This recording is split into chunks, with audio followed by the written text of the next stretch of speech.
Olá, pessoal, tudo bem? Sejam bem-vindos ao canal Humanitas, o canal de pesquisa na área de humanidades. Eu sou o professor Cristiano Mello e falo aqui com vocês. Hoje, uma noite bem especial, 8 de maio, quarta-feira, nós estamos aqui reunidos na nossa live. Na nossa live, nós teremos aí a oportunidade de conversarmos com o pesquisador doutor Rodrigo Neves, professor da UERJ, pesquisador, enfim, já publicou vários artigos científicos em revistas nacionais e estrangeiras. Nós vamos conversar sobre a obra de Mário de Andrade. É um momento oportuno para aqueles pesquisadores que desejam aprofundar o conhecimento sobre a vida e a obra do autor modernista. Conheceremos melhor as peculiaridades da vida de Mário de Andrade, falaremos um pouco sobre as cartas que ele trocou com o jornalista Carlos Lacerda, que é uma obra que está no prelo aí de ser publicada pela editora da Universidade de São Paulo.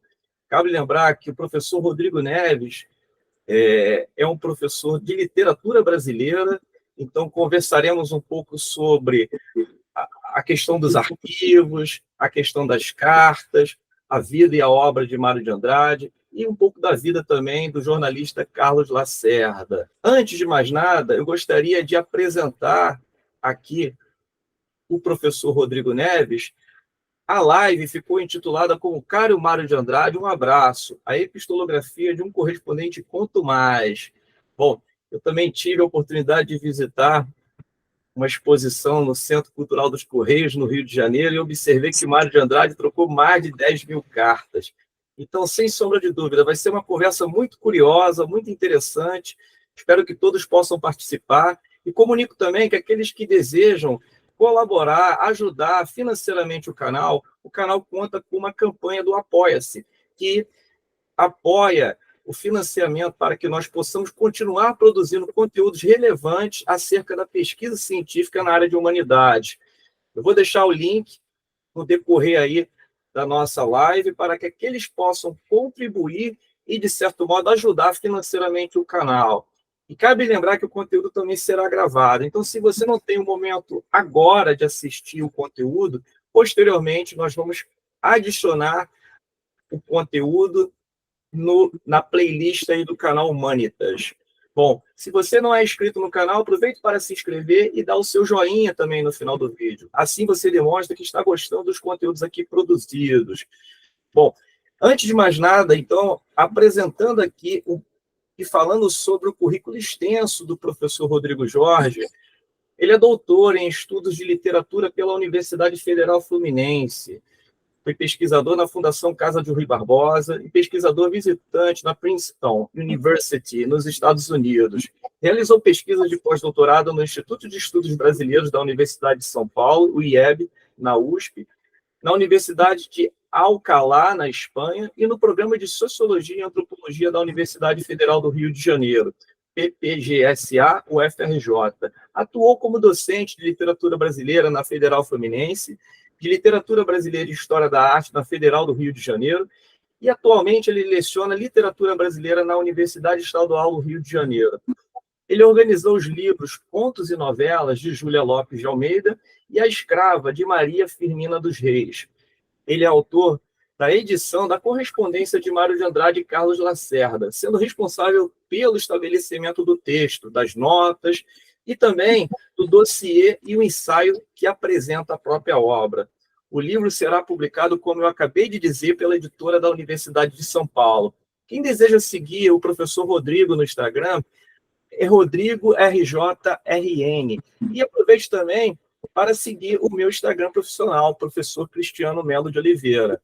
Bom, inicialmente, Rodrigo, você aqui me ouve muito bem, Rodrigo já está aqui na nossa conversa.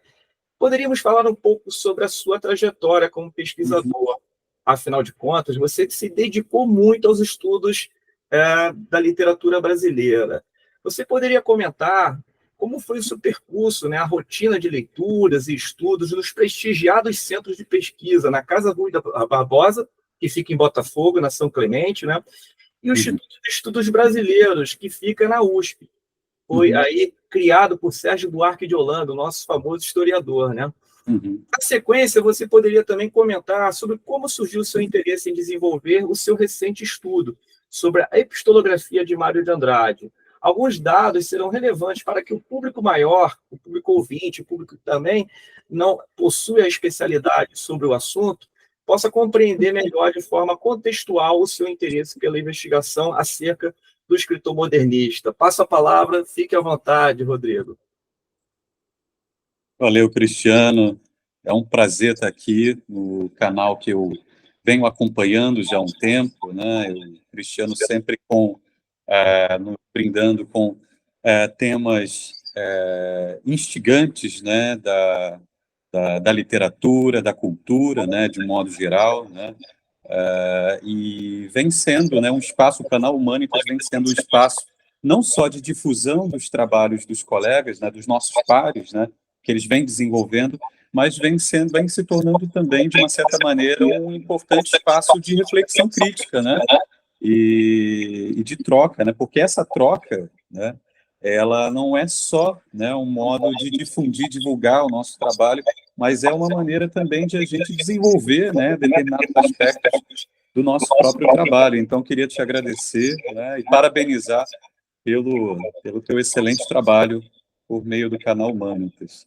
E, bom, eu estou falando com um Mário Andradiano também, né, então me sinto bem à vontade, né, em casa, falando com você, né, Cristiano, que estudou o Turista Aprendiz, né, um diário fascinante de viagem do Mário de Andrade, né. E, bom, eu começo falando que talvez o meu interesse é natural que a gente, com o tempo, a gente venha tentando entender de onde partiu o nosso interesse pelos nossos objetos de pesquisa. Muitas vezes esse interesse ele já está dado, né? E algumas vezes a gente precisa trazer da memória, né? Algumas pistas, né? De onde partiu, né? Aquele nosso interesse, né? Embora eu tivesse crescido numa casa sem livros, na verdade, né? Enfim, eu sou o primeiro da minha família a ter um curso superior, né? Minha mãe, ela não tinha uma formação superior na época, nem o ensino fundamental ainda. Meu pai, que já falecido, ele era um balconista de lanchonete, né? Mas eu sempre eu percebia que eu tinha com eles, né?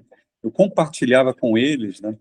Esse gosto por guardar, por arquivar as minhas lembranças, né? As minhas memórias, né? Eu lembro de umas caixinhas de sapato ou de outros objetos eletrodomésticos, né? Em que nós costumávamos guardar coisas, né? E eu passei a nutrir esse gosto por guardar coisas, né? Por recolher coisas, papel de bala, né? Anotações, né? Nessas caixinhas, né? Então, eu acho que o meu interesse por cartas, por arquivos, nasceu também por esse interesse por guardar as coisas, por guardar coisas velhas, né? Ou supostamente velhas, né? E o que é interessante, Cristiano, e eu acho que isso me faz pensar num aspecto fundamental da pesquisa em arquivos, né? E eu vou aproveitar isso, né? Essa pequena digressão, para entrar, né, na minha trajetória institucional, é que pensando, né, na ideia de que o arquivo ele não é só o espaço, né? Ele não é só o lugar em que se guarda, né? Ele não é só aquela realidade pronta, né? Fechada, em que você tem uma série de objetos que são ali depositados em um lugar, né?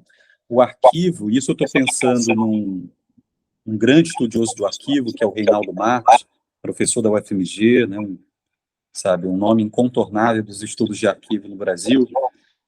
O Reinaldo costuma dizer que o arquivo ele é esse lugar de construção e reconstrução, né, e desconstrução à medida que o sujeito que tem acesso a esse arquivo vai mobilizando, né, vai fazendo uso, né, daquele lugar, né, daquele espaço, né, e vai transformando a partir daquela manipulação, né, daquele arquivo, daquela série de documentos, ele vai deixando as suas pegadas também, né, vai deixando as suas marcas, né. Então, o arquivo, ele não é só aquele espaço, ou, mais ainda, ele não é tão somente aquele espaço onde você guarda esses objetos, esses elementos que supostamente estão inseridos num determinado passado, né? Mas ele é esse lugar onde você registra junto com ele a sua história, né? Então, eu acho que o meu interesse pelo arquivo, ele veio não só dessa busca por guardar aquilo que é passado, mas tentar entender as ressonâncias desse passado no meu presente, né? De que maneira aquilo ali ainda tem um significado para mim no presente, né? Quando a gente fala em arquivo, a gente pensa naquele lugar empoeirado, cheio de coisa velha, teia de aranha, e assim, também é institucionalmente, né? Pode ser também, né? Embora os arquivos que você citou aí são exemplares, né, na conservação, na preservação desses documentos, né? Mas a gente tem a ideia do arquivo como algo preso a um tempo, mas na verdade é algo que atravessa o tempo. À medida que eu, como pesquisador, acesso esses documentos, né? Porque são os meus, é o meu trabalho de investigação que vai dar sentido, né, àqueles documentos, né? Que vai dar um significado.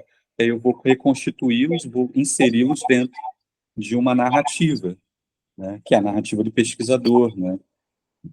E, bom, eu não lembro, acho que eu não, isso eu não lembro se eu cheguei a comentar com você. A minha graduação, na verdade, é em artes cênicas, né, na Unirio, Na né? Unirio, sim. Eu tive uma formação bastante interdisciplinar por conta do curso de artes cênicas, né? Então, ao mesmo tempo que eu tive professores do curso das disciplinas de teatro, tive professores da área de letras, tive professores da área de história da arte, professores de filosofia, né, com quem eu tive aula de estética, né, e, e assim, mesmo no teatro, né, mesmo no trabalho com o texto teatral, eu sempre busquei compreender nas marcas daquele passado, né, de que maneira as marcas desse passado elas ainda reverberam no presente, né?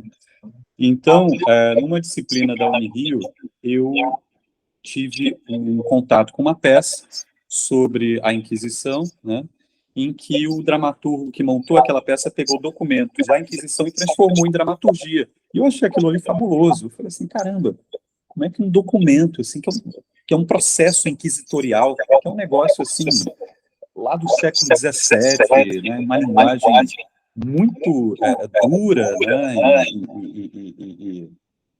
e, e com um vocabulário muito particular, né? Como é que aquilo ali vira uma dramaturgia, vira uma peça, né, que faz tanto sentido para a gente hoje, né? Sim. E a partir dali eu estava lendo Memórias do Cárcere, né? E aí daí então eu tive a ideia de fazer um projeto de mestrado na ocasião sobre Memórias do Cárcere. Então meu interesse pela investigação do passado, de documentos que remetem ao passado, partiu da ideia de fazer um trabalho de mestrado, né, de fazer uma pesquisa de mestrado a partir de Memórias do Cárcere do Graciliano. Então, no meu mestrado, no meu doutorado, eu trabalhei com Memórias do Cárcere, né, e aí, por conta disso, eu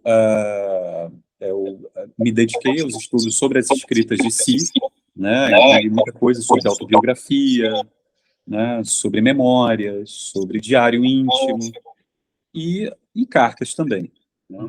E a minha orientadora no mestrado, a Matilde Demétrio dos Santos, ela é precursora no estudo das cartas de Mário de Andrade no país. Ela lançou um livro que se chama Ao Sol, Carter Farol, Mário de Andrade e Outros Missivistas, pela editora Ana Blume, que foi a tese dela de doutorado. E, por conta desse meu contato com ela, eu mergulhei ainda mais no universo das cartas, mesmo estudando o Graciliano Ramos, né? E aí eu estava fazendo a dissertação sobre o Graciliano Ramos, ainda no mestrado, isso, estava no mestrado ainda, e aí surgiu uma bolsa de pesquisa na Fundação Casa de Rui Barbosa, que eu já tinha ouvido falar, né? A Casa de Rui Barbosa, para quem não sabe, para quem estiver nos acompanhando, o Cristiano, como ele bem lembrou, né, ela fica em Botafogo, né, ali na Rua São Clemente.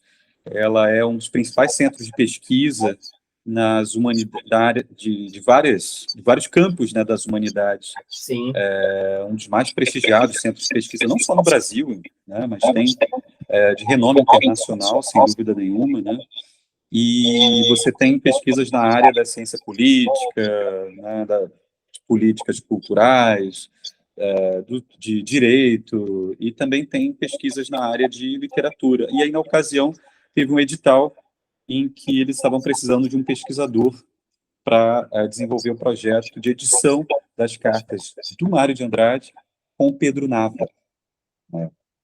E eu tinha feito um curso recentemente na época, eu estava no mestrado ainda, um curso sobre Pedro Nava. E eu não conhecia até então, né? Eu fiquei fascinado com aqueles livros. Na época, eu tinha lido o Baú de Ossos, né, que é o primeiro livro, o primeiro volume das Memórias de Pedro Nava, e eu li, na ocasião, nessa disciplina, o Galo das Trevas, né? E depois eu li os outros volumes, né? A gente sabe que o Pedro Nava ele é conhecido por essa obra monumental, né, memorialística, né, que ele, infelizmente, não conseguiu concluir, né? Ele acabou falecendo antes de terminar o último volume, né? Mas as memórias do Pedro Nava, elas estão na nossa literatura como um marco do memorialismo brasileiro. E o Pedro Nava também, curiosamente, o Pedro Nava também tinha um trabalho arquivístico, né, de reconstituição do passado, né, muito interessante, né? E tem uma frase dele que ele diz que o esquecimento é capítulo da memória, né?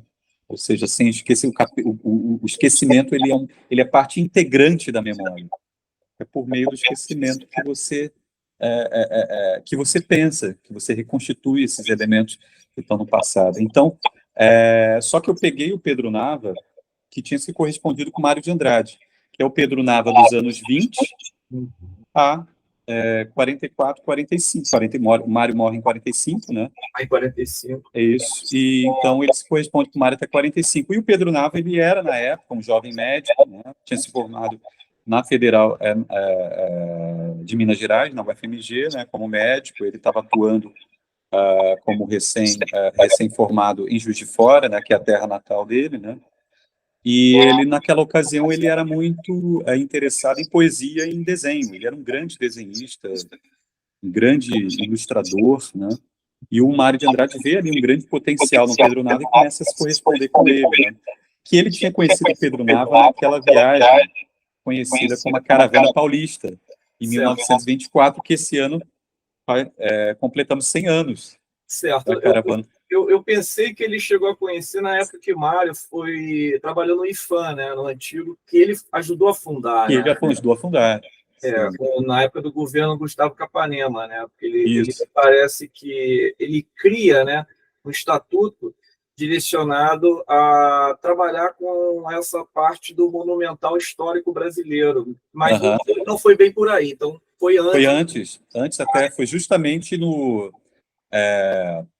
na Rua da Bahia, né, em Belo Horizonte. Não sei se você conhece Belo Horizonte ali. Sim. A Rua da Bahia você conhece, então, claro, né? Ali a Liberdade, ali a Praça da Liberdade. Então, você conhece bem aquela região. Então, no dia que ele conheceu o Drummond, né, Abgar Renault, todos esses intelectuais mineiros, né, que fizeram parte do chamado Grupo do Estrela, né, foi nessa mesma ocasião que ele conhece o Pedro Nava e eles começam a se corresponder, né? E o Mário começa a trocar, né, sobre poesia, mas sobretudo sobre sobre artes plásticas, né, em que ele via ali no Pedro Nava um grande talento para as artes plásticas. E, bom, aí nessa ocasião eu tinha conhecido, até porque eu comecei a trabalhar com as cartas do Mário com o Pedro Nava, que também é um livro que eu vou também lançar. Eu organizei essa edição das cartas do Mário com o Pedro Nava. Embora eu tenha começado com ela a minha trajetória na epistolografia, né, mas as cartas com o Carlos Lacerda vão acabar saindo primeiro.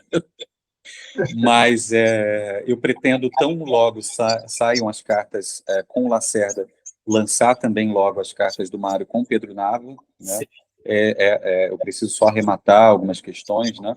E aí, na ocasião, eu conheci o Marcos Antônio de Moraes, que, como você bem sabe, é a grande autoridade, né, no país em torno da correspondência do Mário de Andrade. Né? Então, quando eu terminei o pós-doutorado, não, perdão, o doutorado em estudos de literatura lá na UF, né? Eu estava voltando também de um sanduíche, pouco tempo antes, né? Em Princeton, onde eu fiz parte do doutorado, né?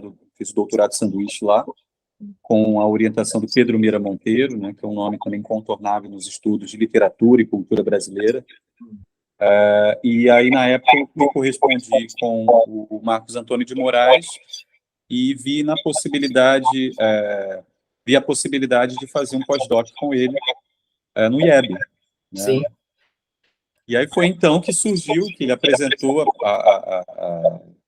um projeto que estava ali, né, na cara do gol, me deu o passe, decidi fazer o gol. E aí eu peguei com toda a vontade, né, essa possibilidade de trabalhar com essa correspondência que é simplesmente fascinante entre o Mário de Andrade e o Carlos Lacerda, que para mim, que já tinha um certo conhecimento sobre o modernismo brasileiro, sobre a figura do Mário de Andrade, saber que havia uma correspondência com o Carlos Lacerda, para mim foi uma surpresa, né? Porque é um correspondente, podemos dizer, improvável, né? Não impossível, né? Mas improvável por vários motivos. Mas aí, quando a gente mergulha na história, na trajetória do Carlos Lacerda, a gente vê o quanto era muito provável aquele encontro. Sim. Né? Porque ele nasce em 1914, né? 1914, ou seja, ele era muito novo quando também se correspondia com o Mário de Andrade. O Mário de Andrade tinha uma idade um pouco mais, né? Era mais jovem que ele, né? Que o Mário morre em 45, aos 51 anos.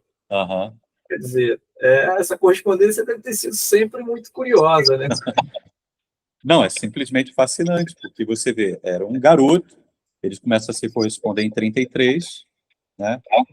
Pra você ter ideia. Então, assim, é um dado interessante. Exatamente em maio de 1933, o primeiro contato do Lacerda com Mário de Andrade. Então, assim, você fazendo as contas, né? Você vê, se ele nasce em 1914, né? Ele tem 16, 19 anos, quando ele começa a se corresponder com Mário de Andrade. 18 para 19 anos, mais ou menos, né? Ele ainda não tinha 19 anos completo, né? Mas um garoto de 18 anos se correspondendo com o autor de Macunaíma. Já era o autor de Macunaíma. O Macunaíma sai em 1927, né? 28. 28, isso. Escreveu na chácara do Pio Lourenço, no interior de São Paulo, em 7 dias de rede, 6 dias de rede. Ele já tinha esboçado o Macunaíma das 2 viagens, no Norte e no Nordeste. Mas ele tinha toda a matéria-prima para compor o Macunaíma. Não é que o Macunaíma nasceu nos 7 dias. Não, né? Exato. Inclusive, foi acusado de plágio, né? Porque teve essa história. As lendas do alemão Kurt Grünberg, né? Que ele traz, né? Inclusive, existe um capítulo na própria obra, né? Sobre essa parte aí do Cartas para Icamiabas, me parece. Né? Para as Icamiabas, isso. Isso. Não, fascinante, né? E Então você vê que já era o autor de Paulicéia de Vairada, o autor de Remate de Males, o autor de Macunaíma, o autor de Amar Verbo Intransitivo, sabe? E de uma série de outras obras fundamentais, né, para a literatura brasileira, para a história da literatura e da cultura, né? E, como a gente sabe, né, talvez a, parte, né, do nosso público está nos assistindo aqui, talvez não tenha essa informação, né, mas é sempre bom lembrar que o Mário, a formação dele inicial era como musicólogo, né? Musicólogo. A formação dele era a partir da música, né? Então, não por acaso, né, ele mesmo intitula, né, a sua grande obra, Macunaíma, como uma rapsódia, né? E, enfim, é um vocábulo, né, que vem justamente do campo da música, né? E então é muito interessante, né? A própria forma como ele vai conceituar a poesia, né? Poesia modernista, né? Ele vai fazer uso, né, de uma série de referências que ele traz também da música, né? E, enfim, a gente não vai entrar aqui na live nas considerações sobre a relação entre música e poesia, porque senão é uma outra live, né? Só Sim. sobre isso. Interessante, Mas, eu vou sair aqui um pouquinho do roteiro, mas quando eu li as cartas do Mário de Andrade, eu notava muito um movimento hipocondríaco, onde hipocondria. ele sempre foi preocupado com a questão da Aham. saúde, né? Ele teve altos e baixos, sabe disso, principalmente quando ele foi morar na antiga capital federal, no Rio de Janeiro, Sim. no estado da Guanabara. E lá Aham. ele vai ter uma vida muito boêmia, muito desregrada, ele morou na Glória, né? Inclusive, existe até uma placa lá, o local onde ele morou. Aham. Então, Uma assim, taberna da glória, né? a Taberna da Glória. E esse movimento hipocondríaco, você notou ao ler as cartas entre o próprio Carlos Lacerda e o Mário de Andrade? Como que você percebeu esse exagero dele? Talvez esses depoimentos mais íntimos ou não, enfim. Aham. Eu gostaria de que você pudesse Claro. não falar somente disso, mas as impressões que você teve acerca da própria leitura das cartas, né? Claro.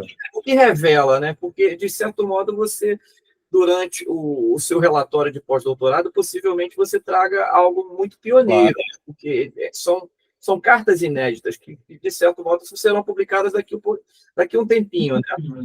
O livro será publicado quando? Bom, ainda não tem uma data, né, mas, não, sem dúvida nenhuma, no segundo semestre. Acho que nesse é um pouco difícil. Acabaram de sair duas edições, não sei se você chegou a acompanhar, as cartas do Mário com o Oswaldo de Andrade, né, elas acabaram de sair, e as cartas do Mário com o Murilo Rubião, que é uma outra figura interessantíssima, né? Mineiro também, né? Mineiro também, eu particularmente adoro a literatura do Murilo Rubião, e eu fico muito impressionado como se fala muito pouco, né, do Murilo Rubião. Ele tem uma obra ficcional, assim, fascinante, assim, eu acho o máximo, né? Então, acabaram de sair, né, essas duas edições, né, e a próxima é justamente a correspondência do Mário com o Lacerda. Então, fica à vontade de comentar claro. essa parte, né, das impressões. O que você notou, assim, que te chamou a atenção, né, durante Olha, essas leituras? Cristiano, muitas coisas. Sobre essa questão hipocondríaca, eu acho que talvez nessas não apareça como algo reiterativo, né? Você não tem isso não é algo ali repisado como você encontra, por exemplo, em algumas cartas, nas cartas com outros correspondentes. O Drummond, se eu não me engano, não tenho agora total certeza, mas quase certeza. Se eu não me engano, acho que o Drummond ele faz uma recolha das referências que o Mário faz à questão da doença que ele tinha. Ele recolhe as referências que o Mário faz na correspondência. Eu não lembro se ele faz só na correspondência dele ou de outros. Enfim, eu acho que o Drummond ele faz um apanhado, né? Lição de amigo. Lição Isso, exato. Muito bacana essas Maravilhoso, né? Hum, E que depois a correspondência recíproca foi organizada pelo Silviano Santiago, né? Que tem um ensaio, sabe, central, né? Também para a compreensão, né, da importância das cartas do Mário de Andrade para uma releitura do modernismo, né? E aí, antes de, quer dizer, não antes, como parte da resposta à sua pergunta, né, eu penso que as cartas, elas são reveladoras não só de aspectos, porque quando a gente pensa em carta, quando a gente pensa num texto, digamos, de teor autobiográfico, né, a gente tende a imaginar esse texto não como um texto, mas como um paratexto apenas, né? Como algo que fica na dimensão ali do anedótico, né? Da anedota, né? Da curiosidade, né?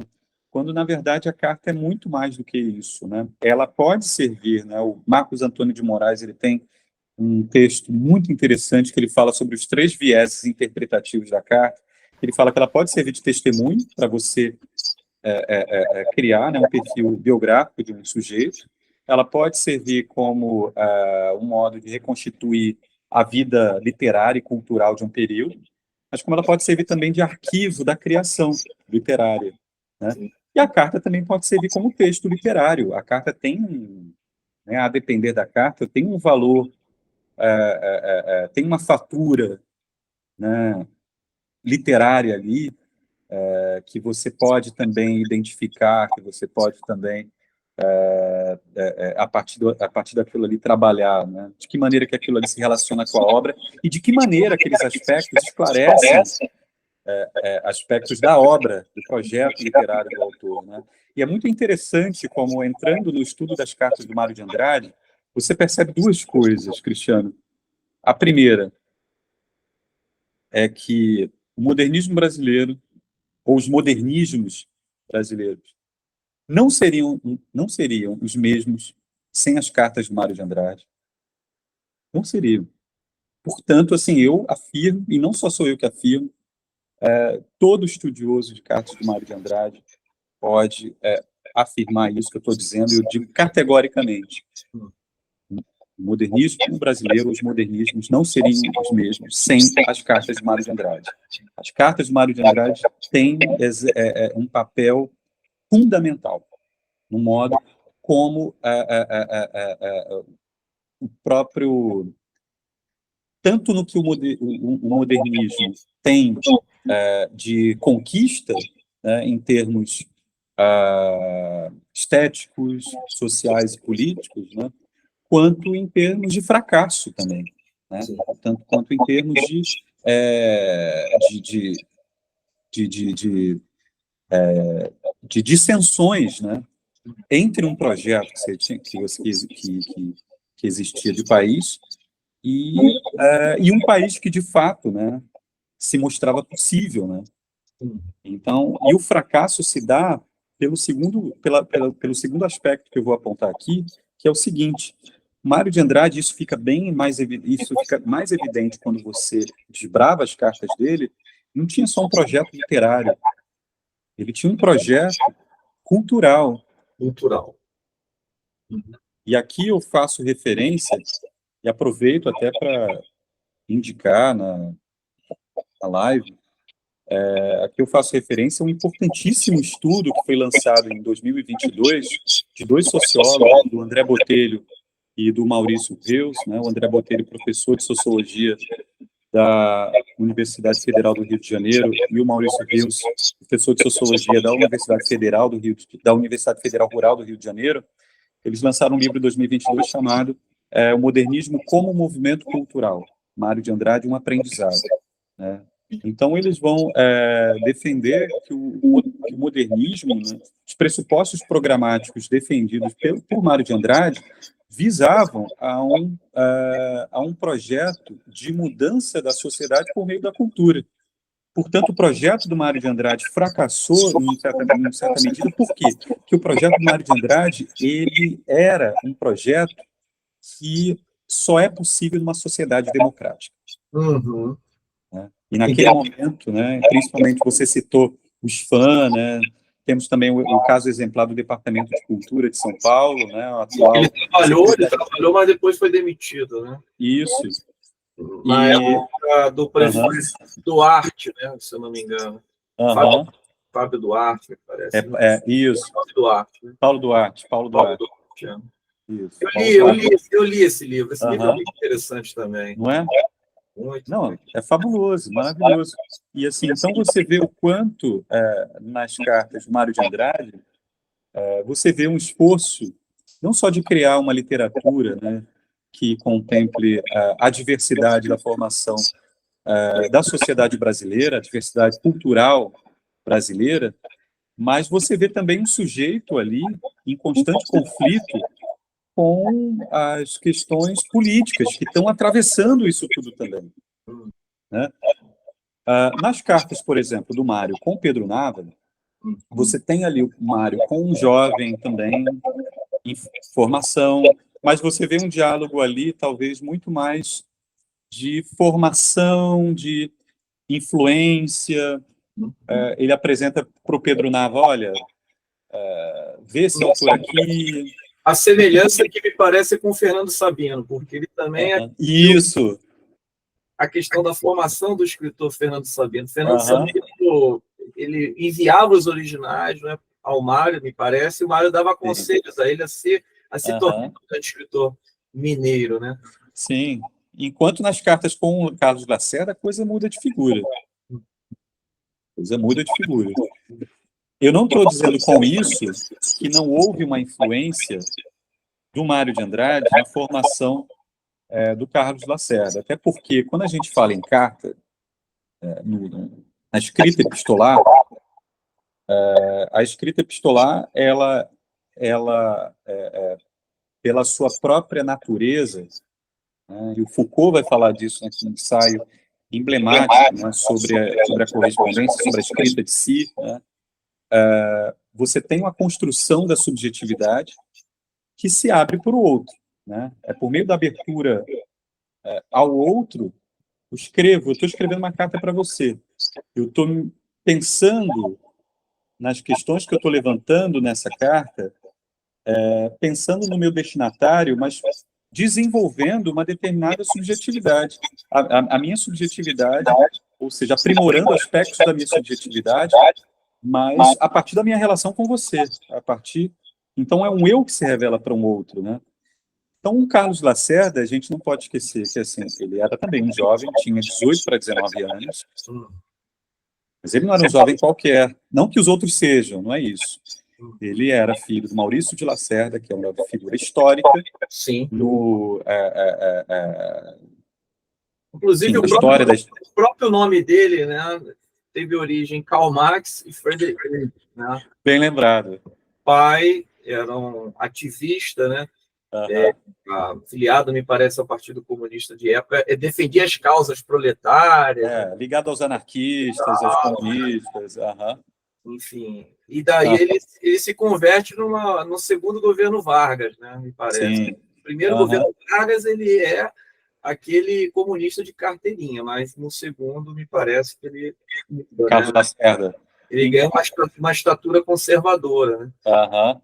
Sim, talvez o estranhamento geralmente, do leitor, de modo geral, dessa correspondência com Mário de Andrade se dê pela memória que a gente tem mais viva do Lacerda, que apoiou o golpe de 64, que conspirou, né, a favor do golpe de 64, né, e depois acabou formando a frente, quer dizer, tentou, né, formar uma frente ampla, né, com o Jango, que ele derrubou, né, que ele conspirou para derrubar, né, e você vê a grandeza do Jango, né, de receber o Carlos Lacerda, e houve a tentativa também junto com o JK, né, mas enfim, infelizmente acabou não dando certo.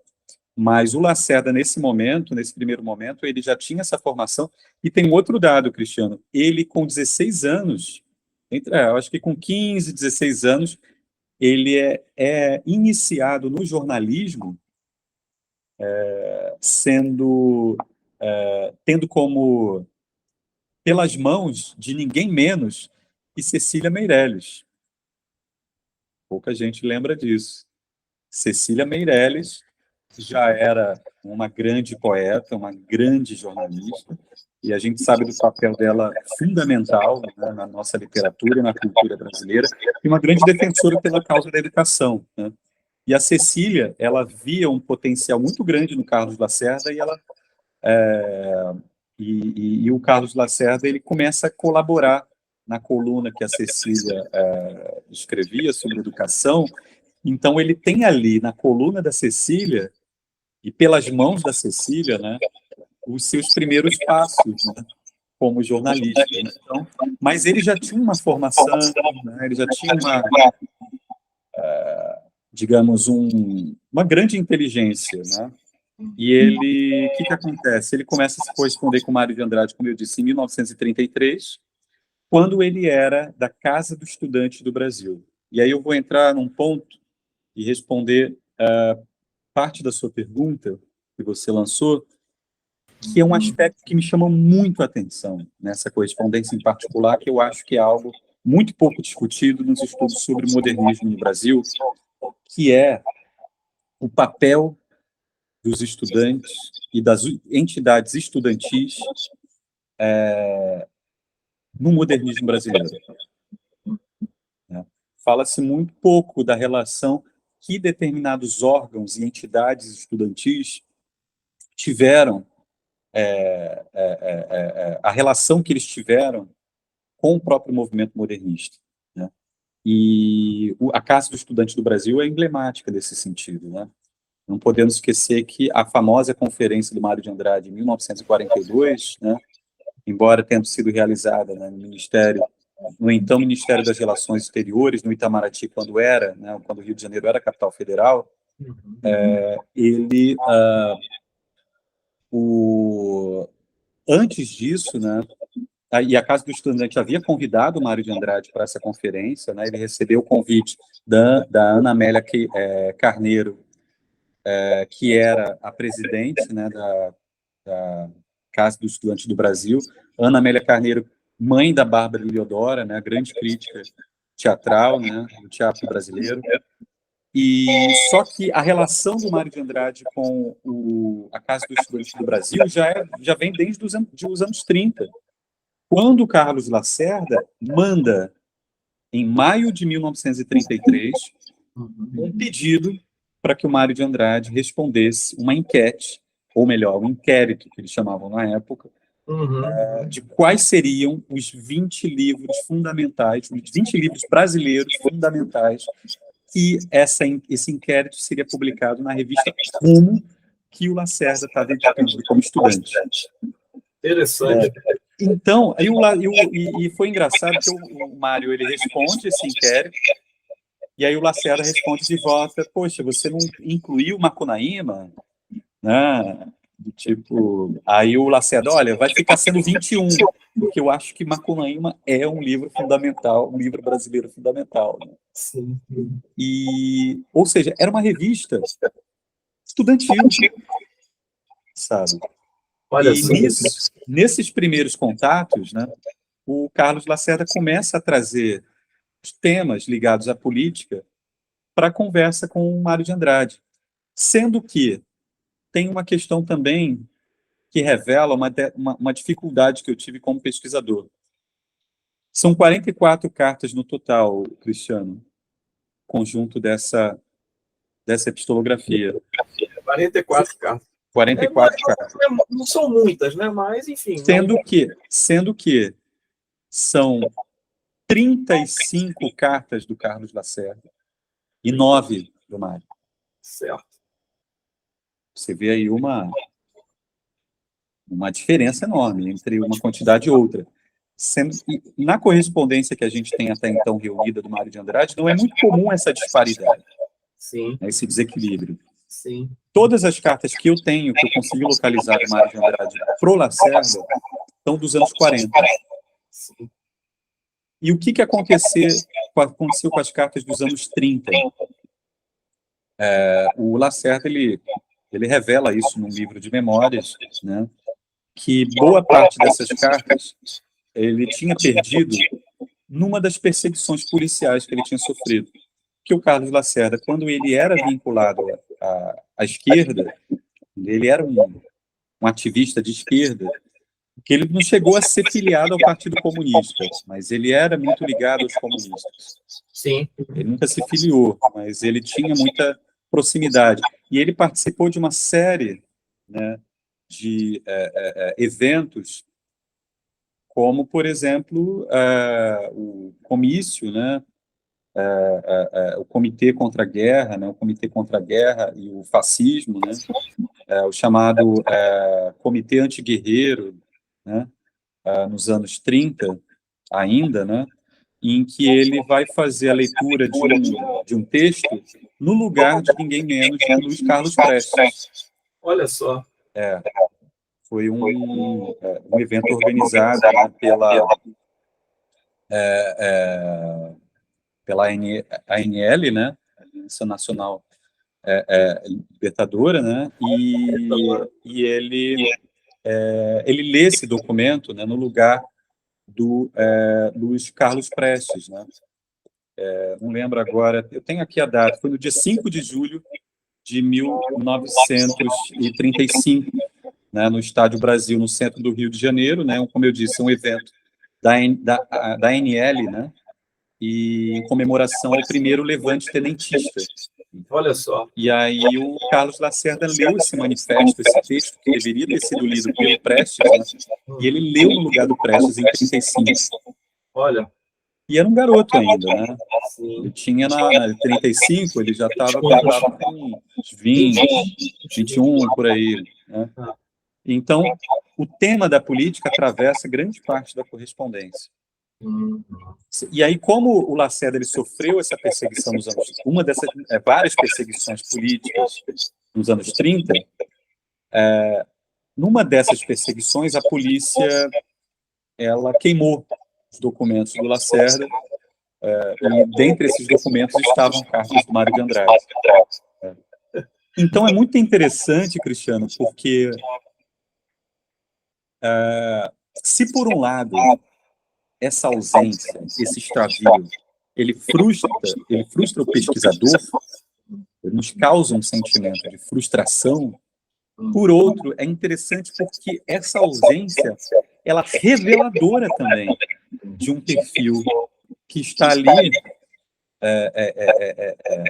latejando, né, naquela troca epistolar, né? Então, aquela ausência, ela é reveladora, ela é parte integrante, ela é parte constitutiva daquela correspondência ali que se estabelece entre aquelas duas figuras, né? Então, eu vejo como uma parte constitutiva da construção desse sujeito epistolar, no modo como... E é claro, eu estou pensando no meu lugar como pesquisador, né? Como é que eu vejo, né, essa ausência, esse extravio? E a nossa vida também é assim, né? A nossa vida não é só aquilo que a gente conserva, né? É aquilo que a gente preserva. Nós somos feitos daquilo que a gente perde também, né? A gente é feito... nós somos feitos do que nos falta, né? Tem um poema do Fernando Pessoa em que ele diz: todo eu sou qualquer força que me abandona. Todo eu sou qualquer força que me abandona. Né? Então, nós somos constituídos por aquilo que a gente tem de mais substantivo, né? Concreto, aquilo que nos adiciona, né? Mas a nossa substância também é feita daquilo que a gente deixa pelo caminho, né? Por aquilo que a gente perde. Essa parte da contextualização das cartas, você também precisou incrementar, existe um ensaio, né? Sim. Um prefácio que você estabelece, uma introdução ao texto e também as notas explicativas. Essa composição, isso te deu muito trabalho? Isso foi assim fácil, tranquilo, ou mais ou menos essa parte da pesquisa, da investigação, né, que é feita, de circunscrever o objeto da própria pesquisa, né? Olha, é difícil demais, hein? Mas, assim, a gente aprende muito, porque talvez para quem não conhece o trabalho, né, de edição, né, de correspondência, ache que seja só colocar, reunir aquelas cartas, colocar numa ordem cronológica, quando não é. Porque se você tem que pensar o seguinte, é uma troca de, de cartas, né? É uma troca é uma conversa íntima, e é uma conversa circunscrita a um período, né? Um contexto, como você bem colocou, né? Um contexto histórico determinado, específico. E então o papel das notas, da anotação, ele é muito criterioso, porque ao mesmo tempo eu não posso fazer com que as notas se sobreponham ao discurso das cartas, eu tenho que deixar que as cartas falem, mas eu tenho que fazer um discurso que tem uma pesquisadora que me fugiu agora, enfim, eu vou lembrar em algum momento, que comenta que você deve fazer das notas um discurso de escolta, que deve acompanhar ali o leitor da edição, de maneira que ele possa se situar dentro do período, dentro dos assuntos que estão sendo ali trocados, né? Então, por exemplo, se o Carlos Lacerda está fazendo referência a um livro, a uma obra, a uma figura histórica daquele período, eu tenho que tentar entender não só, eu tenho que tentar trazer na nota não só a informação biobibliográfica sobre aquele personagem, mas de que maneira ele está relacionado àquele assunto dos dois, né? Para você ter uma ideia, cara, para você ter uma ideia da dificuldade que é, Carlos Lacerda, ele já era um jornalista desde muito novo, como eu disse, né? E um jornalista já muito interessado em política e em educação. E é impressionante como esse cara, ele leu de tudo. E ele já muito jovem, ele dominava o francês, lia em inglês, já começou desde novo a fazer tradução, né?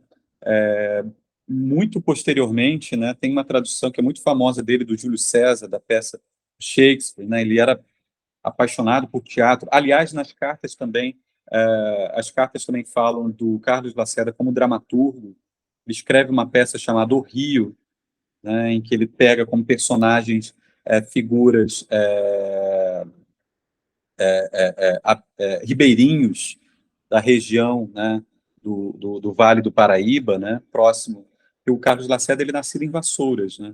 Ele não é carioca, ele é fluminense. Ele nasce naquela região ali do Vale do Paraíba, que era uma região, né,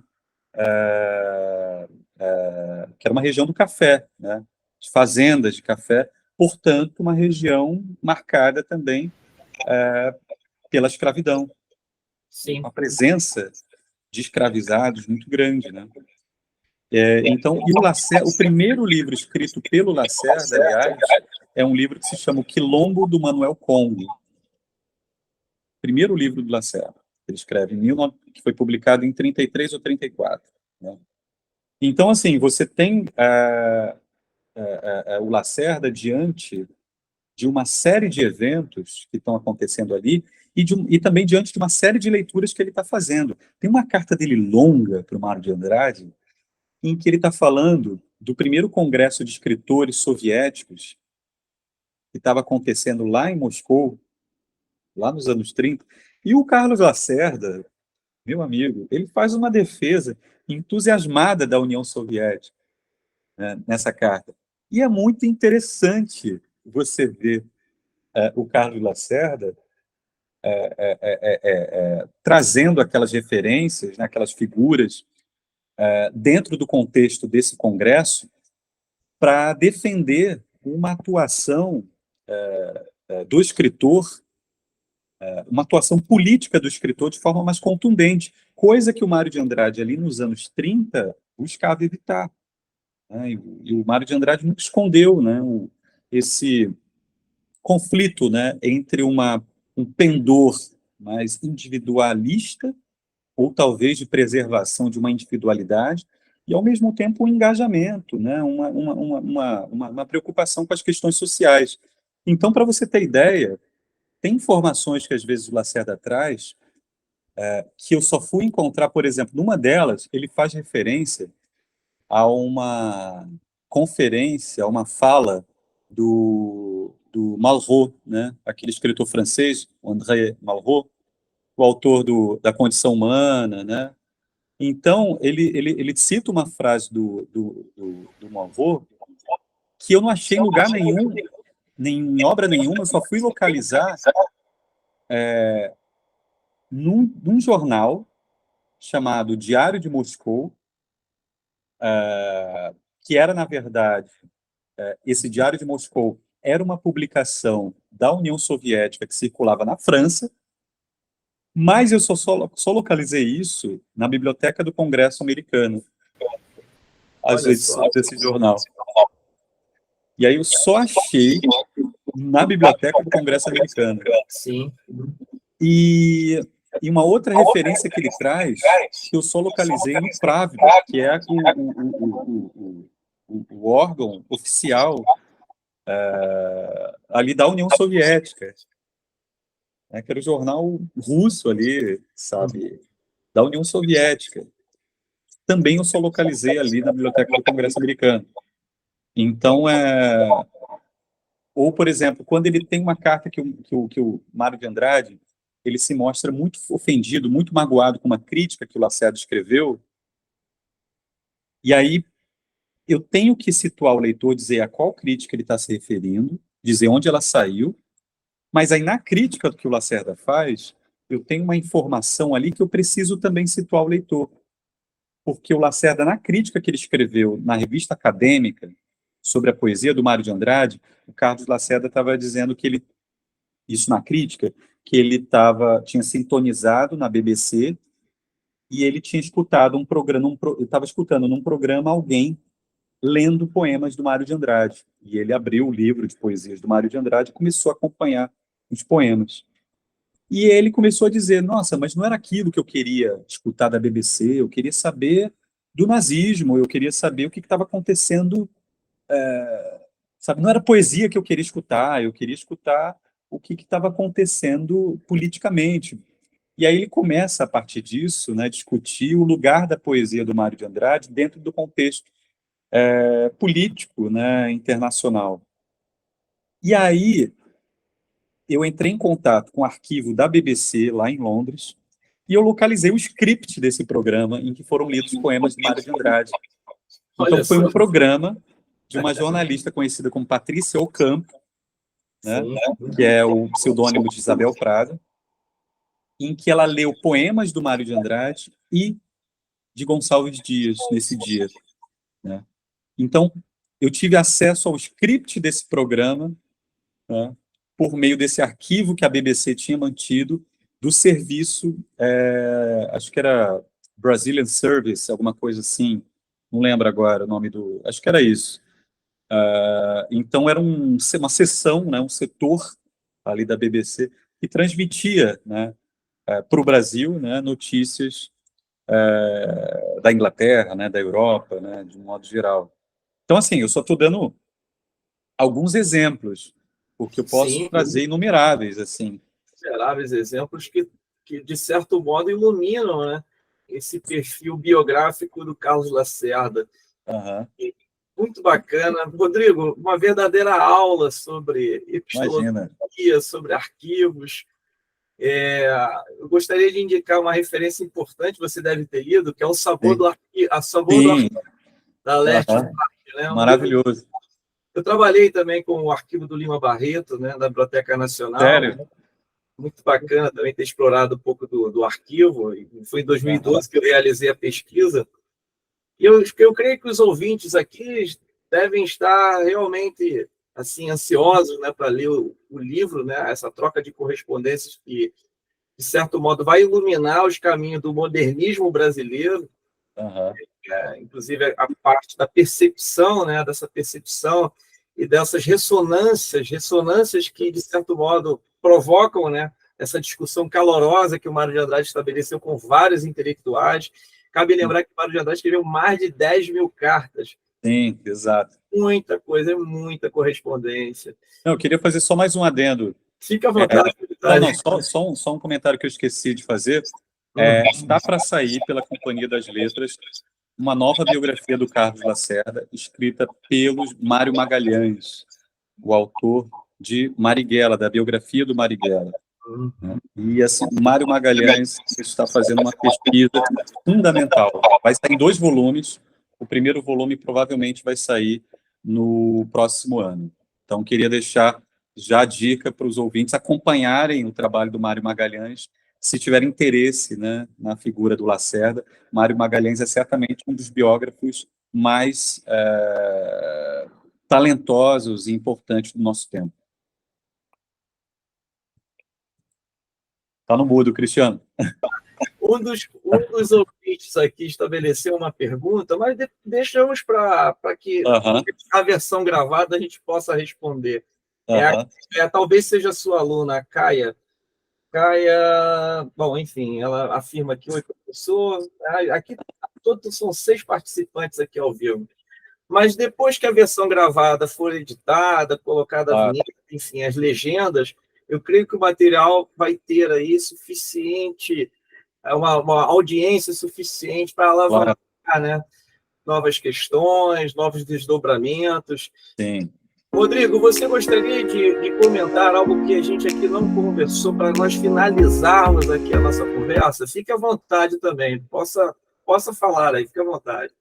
Não, imagina. Não, teria muito mais, evidentemente, para falar, né?